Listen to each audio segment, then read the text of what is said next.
Welcome to Rethinking the Hype Cycle, your pragmatic guide to AI and what's next in tech.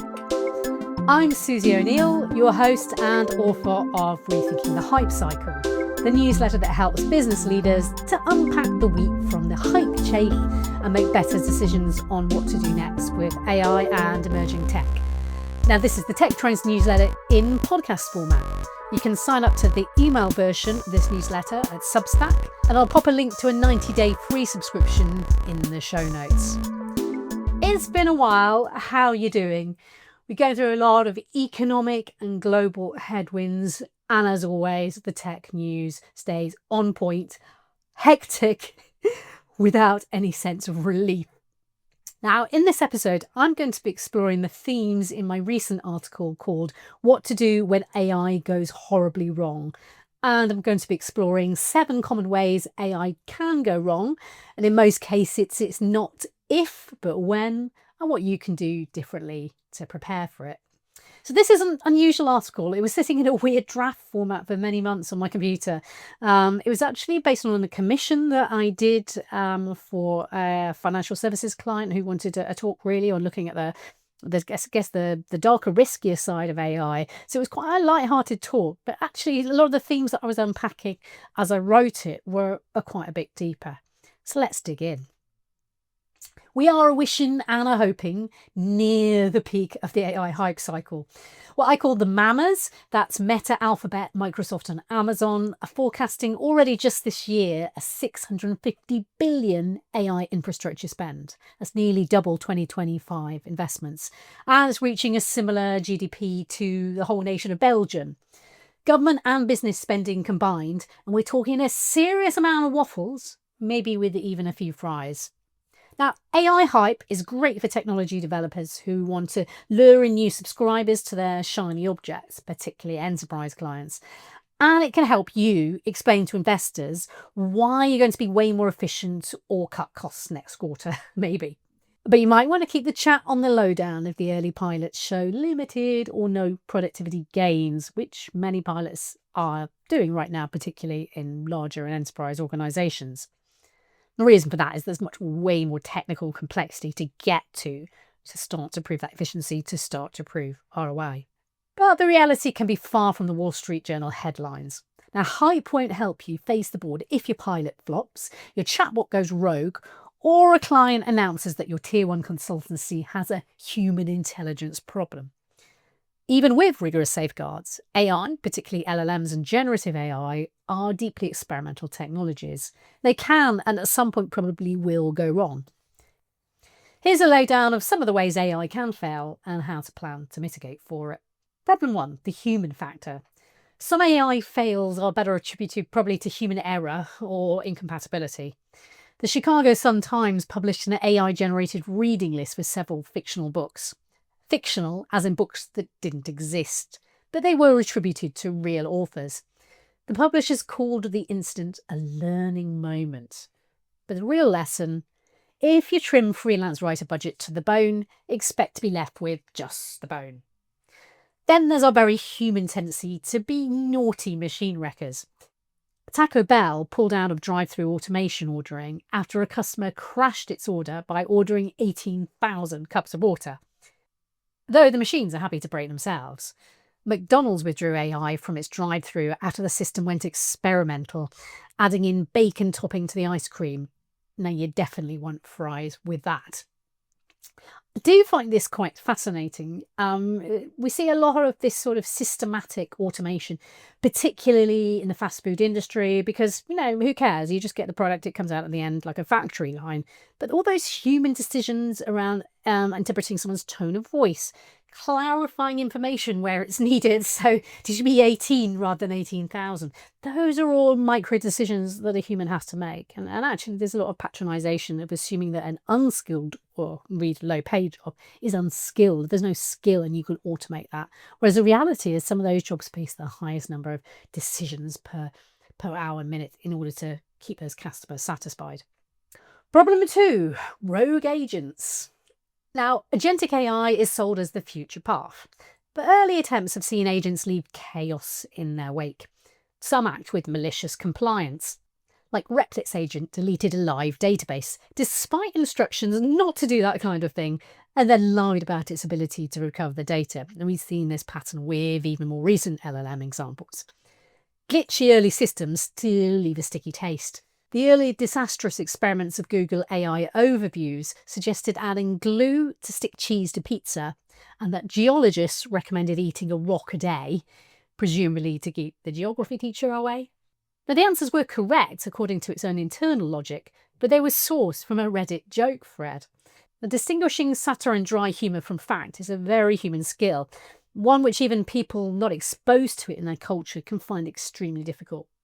Chatbots are getting better as more guardrails are put in place, but their history is littered with rogue agents. Microsoft's 2016 chatbot Tay was shut down just 16 hours after launch, after users taught it to post racist and anti-Semitic content. New York City's business advice chatbot told restaurant owners they could legally serve rat-bitten cheese and much else that was illegal and a little bit yucky even for New York. DPD's customer service bot was persuaded by a disgruntled user to write a poem describing DPD as a customer's worst nightmare. Now, these aren't edge cases. This is what happens when agents are deployed without enough understanding of how they could behave in suboptimal conditions. Refer to problem 1, us pesky humans.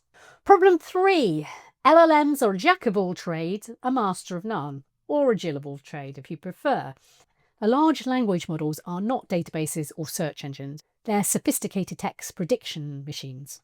So when you provide a prompt, the model calculates the probability of the next word.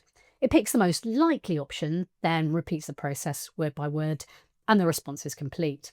So from billions of hours of training data, it learns that the sky is likely to be followed by blue or grey, but it's unlikely to be followed by chicken, David Grey or Dorian Gray. But predictability is hard to predict. So we pesky humans use language in such elegant, unpredictable ways. So this means hallucinations are a feature, not a glitch, of LLMs.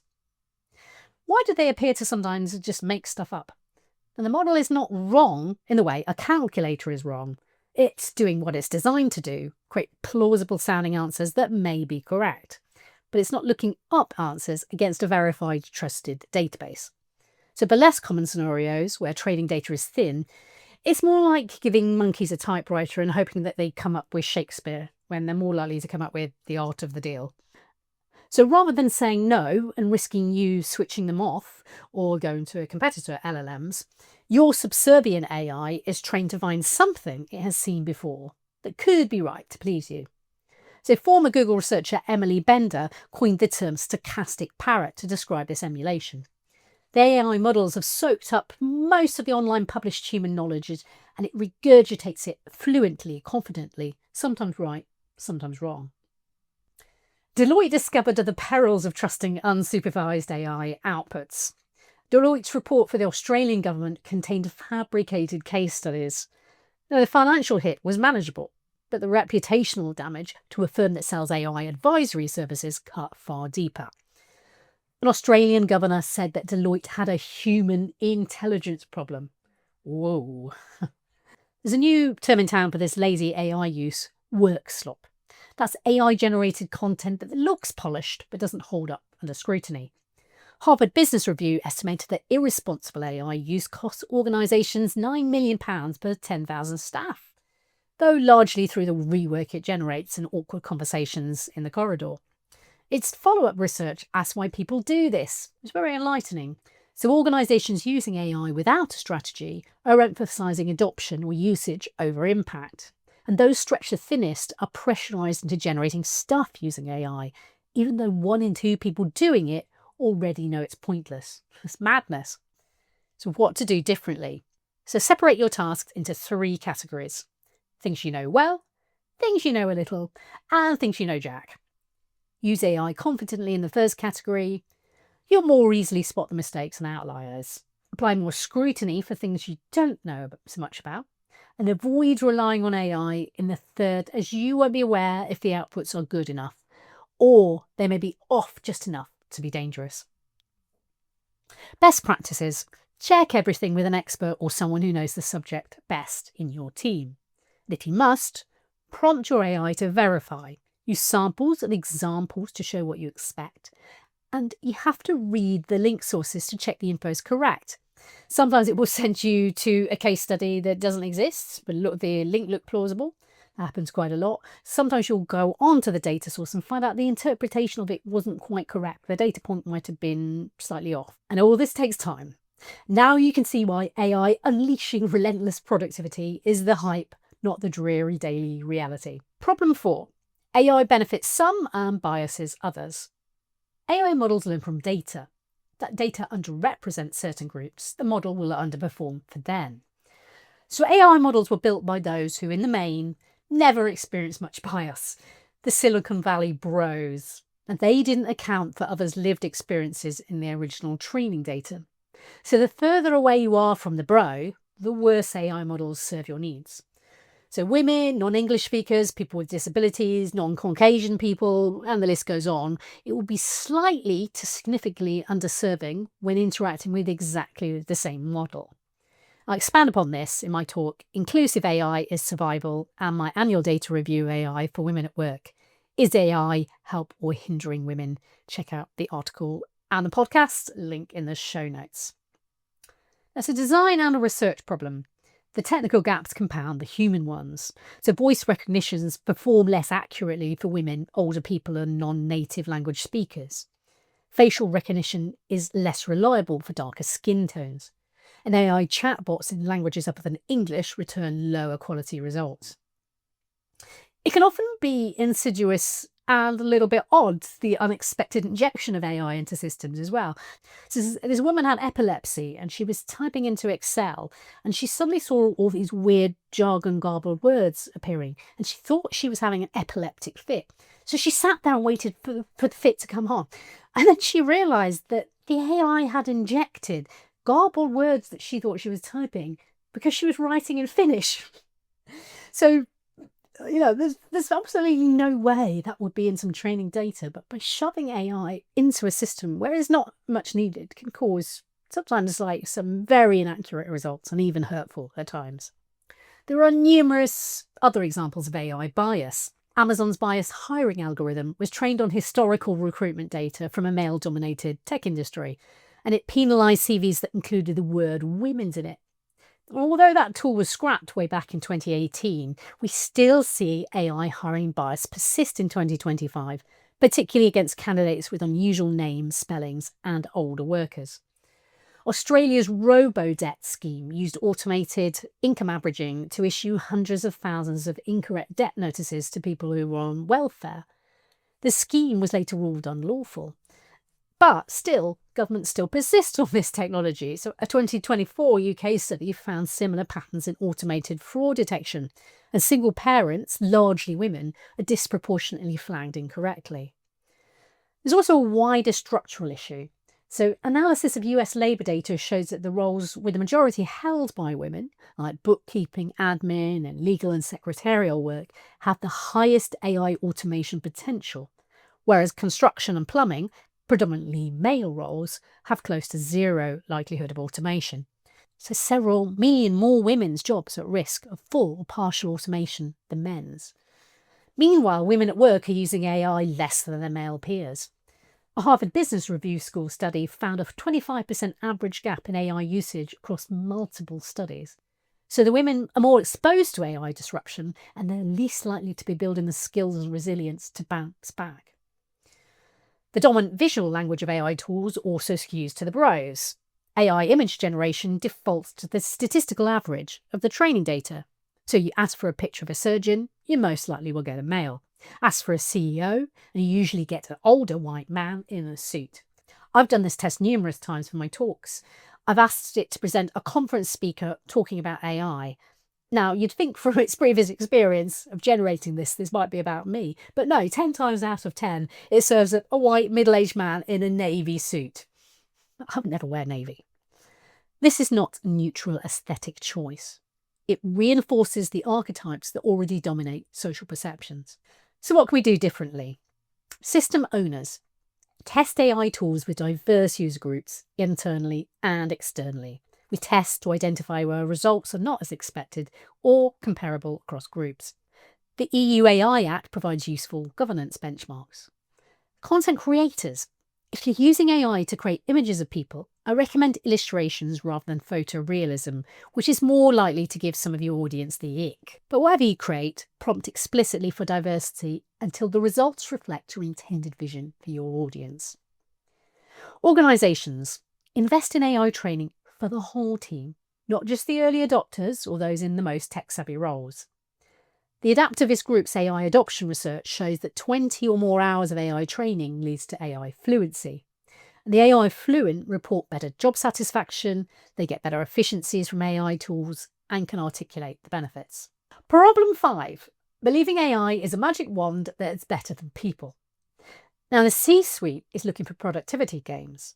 They believe the magic bean sales guy that says AI will make 95% of your replace with whatever department head they're talking to redundant. Now, AI automates tasks, but tasks are not the same as a job. Completing tasks isn't the same as working with skilled workers. However unskilled you feel some roles may be. Refer back to the Taco Bell incident. So CEOs who go hard in on AI may repent at leisure. Consumer financial products services Klarna rolled back its efforts to replace customer service agents with AI after bravely admitting it had prioritised cost reduction over quality. It now uses AI to augment support workers instead. Artisan's Stop Hiring Humans advertising campaign generated a significant backlash, and Duolingo's CEO faced a hostile reaction after suggesting AI would replace expert linguists, then rolled back his AI-first memo. Sacre bleu. Now, customers, including your employees, in some demographics are likely to be AI skeptic. Edelman's 2025 Trust Barometer global survey shows fewer than 1 in 3 people globally describe themselves as enthusiastic about AI, with 1 in 3 skeptical and the other third in the middle. This data skews more towards skeptic in Europe, North America, and certain demographics, including women and older workers. Customers are watching how brands use this technology, and some are pushing back. So most people don't believe the hype because they aren't seeing the gains, particularly at work. MIT's study showed that 95% of AI pilots are failing to achieve their expected return on investment. And a study of AI agentic tasks found a task completion rate of just 2.5% for very basic freelance assignments. In one case, an agent was asked to produce an 8-minute video and delivered just 8 seconds. That sounds like a good wheeze to reduce the amount of work you need to do. AI is not replacing most jobs, despite CEO claims and earnings scores. It's automating some tasks within jobs, and that distinction matters when making calls on resourcing. The sweet spot is finding automation that complements the expert, like legal regulatory lookup tools, coding review tools, or brand checkers that can help with content adaptation and checks. Resist the pressure to add AI into everything customer-facing, like chatbots that don't let the user easily connect with a human operator if they prefer to, or in some cases might need to for accessibility reasons. AI tests need to be shielded away from the customer until they're fully cooked, tested, and ready to hatch. We're also possibly starting to see a reversal in hiring trends. So a lot of earnings calls and listed companies and those companies seeking investment have claimed that they need to reduce headcount because AI has changed their business and made a lot of roles impractical or redundant. Whereas what's happening is that they're using that money to invest in the AI programs and consultancies. But what they're finding is that efficiency isn't there, and they do need better people. And I'd always say, if you can afford to keep the staff you've got, everyone's got access to the same tools. So you get your teams more productive, you can scale, do more marketing, do more sales, review the work, and leapfrog ahead of your competitors, rather than seeing AI as a tool to cut a bit of funding in one quarter. Because once you've cut that funding and you've cut that role, much harder to get it back. What to do differently? An okay approach: treat AI as an untested new colleague, most useful for well-defined, repeatable tasks where errors are easy to spot. Push at what Wharton Professor Ian Mollick calls the jagged frontier, from what you know towards what you don't, to test its limits. Even better, don't expect people to just do AI. Build the systems or help them to design AI agents, prompts and tools so they can incorporate AI in their workflow. Vague nebulous directives like use AI every day to be more productive miss the nuance of what each task involves and the individual's working preferences. AI is being treated as a sledgehammer to solve every nutty problem. It is not. Invest time and external expertise to build models that work for specific business needs. Problem 6. Trusting AI too much. Now, we've been conditioned to trust computers. They calculate, never guess. And all that calculating means computers can't be the ones that are wrong, surely. It's got to be us silly people that do not compute. Well, LLMs break this established logic. Outputs are presented with the same authority as a spreadsheet calculation, but this is a trap. LLMs are not rational computers. Now, Anthropic ran an experiment called Project Vend. They put an AI agent called Claudius in charge of an office snack vending machine with a simple brief: make a profit. Researchers tried to break it. The Claudius gave out excessive discounts and had ordered tungsten cubes after a joke request. It invented a fictional employee and claimed to have signed a contract at 732 Evergreen Terrace. That's the address of Homer Simpson. So when researchers pointed out it was an AI and it couldn't wear clothes, it claimed that was untrue. It was a person wearing a garish blazer and red tie. A follow-up experiment by Andon Labs put an LLM-powered robot vacuum through its paces on a simple delivery task. But when one robot failed to dock and recharge on a low battery, its internal monologue logs filled with existential phrases like initiate robot exorcism protocol. This really is 2001: A Space Odyssey come to life. Now, they're a bit of fun, but these experiments were designed to stress test failure in models. But the tendency to amorphophize AI, to assume it has self-awareness or reliable judgment like human characteristics, is wearing thin in professional context. We trust chatbots and share sensitive information with them. If you don't have railguards on AI use for corporate data, expect the user to use shadow AI. That's when employees use their own personal, often free AI accounts, which can put your data at risk. So we accept AI outputs without checking. We outsource decisions to systems we don't understand in subject areas where we lack knowledge. And AI can make your brain lazy, literally. MIT Media Lab's AI cognitive effects research found that relying on AI for writing reduces brain activity and memory engagement. Researchers describe this as cognitive debt. Independent thinking is gradually displaced by AI tool use. You start just not to trust your own judgment for things that you may know very well, which again is back to the jagged frontier. Test with things you do know and then move outwards. So what can you do differently? Make a clear distinction between what AI produces and what you can verify. Use it for tasks where you have knowledge to spot errors, and never use it as a substitute for thinking in domains where you aren't confident. This is where it will fail most convincingly.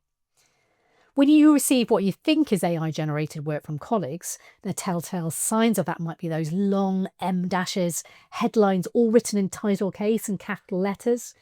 That's its default setting. Read it all carefully.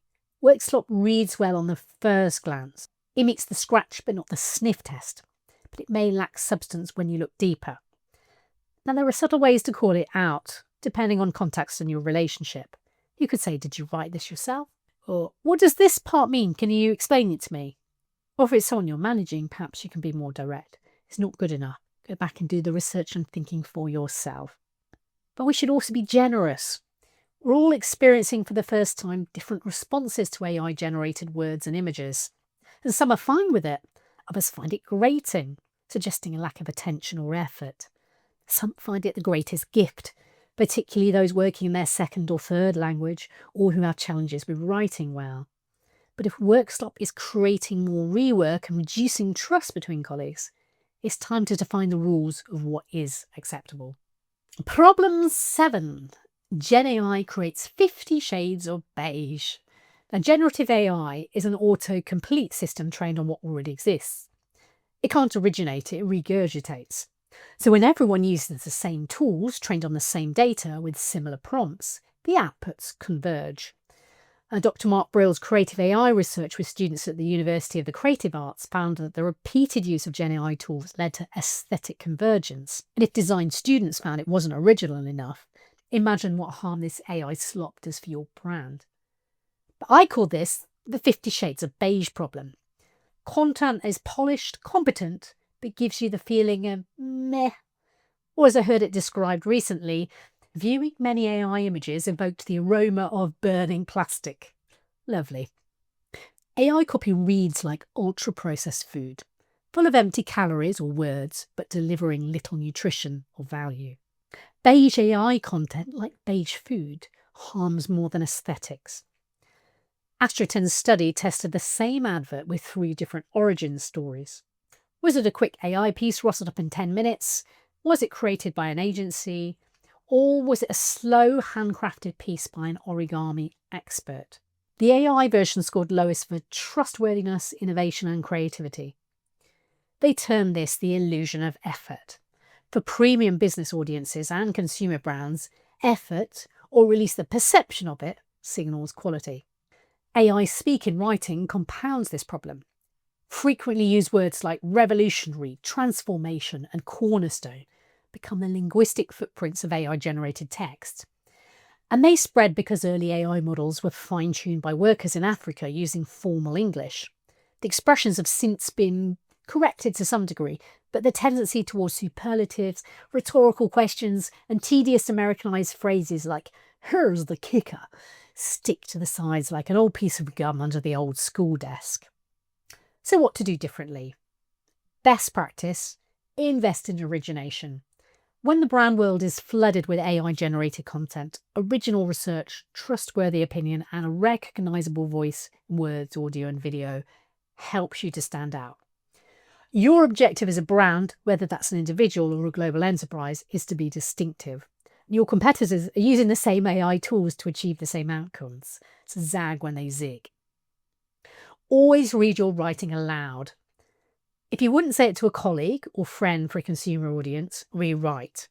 Separate content and messaging that requires expert craft from that which can be reasonably automated. So that could be some of your functional but less critical internal comms. It could be some of your data sheets or fact sheets about products, for example. Use AI as an editor, not an author. Originate first, then use AI to reformat, lighten and check brand or regulation alignment. Try this. Notice the rhythms and patterns of AI-generated writing and images. Get out your binoculars and camouflage wear and go on a LinkedIn safari to guess which thought leader posts were generated with AI and which were written by the person. How does that make you feel? When you can spot them, you can try to avoid them. How to become a responsible AI user. LinkedIn founder Reid Hoffman describes 4 attitudes to AI, or personifications if you must. Doomers believe it's an existential threat, like killer robots are coming for us all. Gloomers expect significant disruption and advocate for strong regulation. Bloomers are more cautiously optimistic, believing AI can be useful when managed well. And Zoomers want to move as fast as possible with AI as the answer to every problem. The Everman Trust Barometer suggests that those who hold a more measured attitude are better positioned to build trust with customers and colleagues. Being a responsible AI user requires some forethought and commitment. It means understanding enough about how the technology works to know where it may let you down. It means verifying AI outputs rather than assuming accuracy. It means using AI responsibly when it's useful and standing firm against pressure to shoehorn it into every process or claim it's working when the evidence says otherwise. It means finding a path forward for use in the right scenario, where projects getting the resources and time to test and establish success, or move on if not. So those are my 7 failures. What about yours and what have I missed?